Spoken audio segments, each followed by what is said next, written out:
Ձեր կարծիքով ինչու է Նիկոլ Փաշինյանը ՄԿՕ-ին աջակցում, որ հուսադրի, թե որ խայտարակի։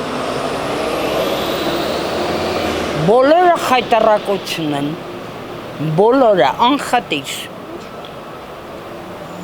Սա խայտարակ երկիր է։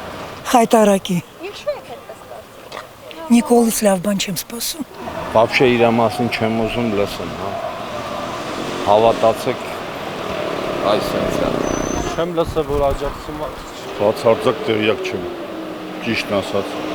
հերոսացույց չունենք մենք։ Ես չգիտեմ։ Ես հանրապես քաղաքականության հետ գործ չունեմ կյանքում, ոչ էլ խառնվում եմ, իմ համար ապրում եմ։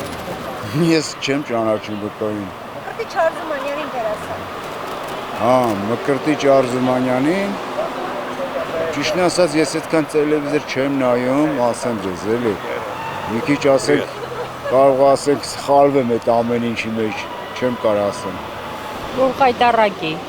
Որտեւ իրան մշակույթ չի հետաքրքրում, ինքը բոլորից նեղացած է եւ բոլորին ուզում է ինչ-որ մի ձևով վնաս տա։ Չգիտեմ, ես այնքան եմ ելույթ ունենում, երկիրը սարքել է բռնապետական երկիր, մշակույթ չկա, ոչինչ չկա, զերոյի վրա նստած ենք։ Այսպես շարունակվի, մեր գենն էլ կկորցնենք եւ ամեն ինչը։ Ես շատ ցավում եմ։ Նախ չեմ ուզում դրա անունը լսել, այդ դավաճանի այդ մնացածը ատենտի մնացել։ Իսկ ձեր կարծիքով ինչու է աջակցում։ Չգիտեմ։ Ես իմ հետին ինչ մտքեր ունի։ Ինչի խայտարակի։ Նիկոլ Փաշինյանը ոչ մեկին չի խայտարակի։ Եղավ։ Երևի համակրանքի հարց է, էլի Ացիկ ջան։ Ես էլ եմ համակրում։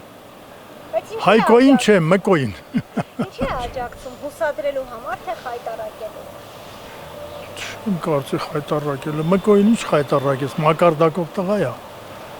Հայլուն դերասան է, շնորհալի։ Նրան չեմ կարծում կարողանան խայտարակել, որովհետև ինքը իր պատիվը վաստակել է, էլի։ Ացիկ ջան։ Եվ շատերն են համակրում ՄԿՕ-ին, որովհետև բազմակողմանիորեն զարգացած դերասան է։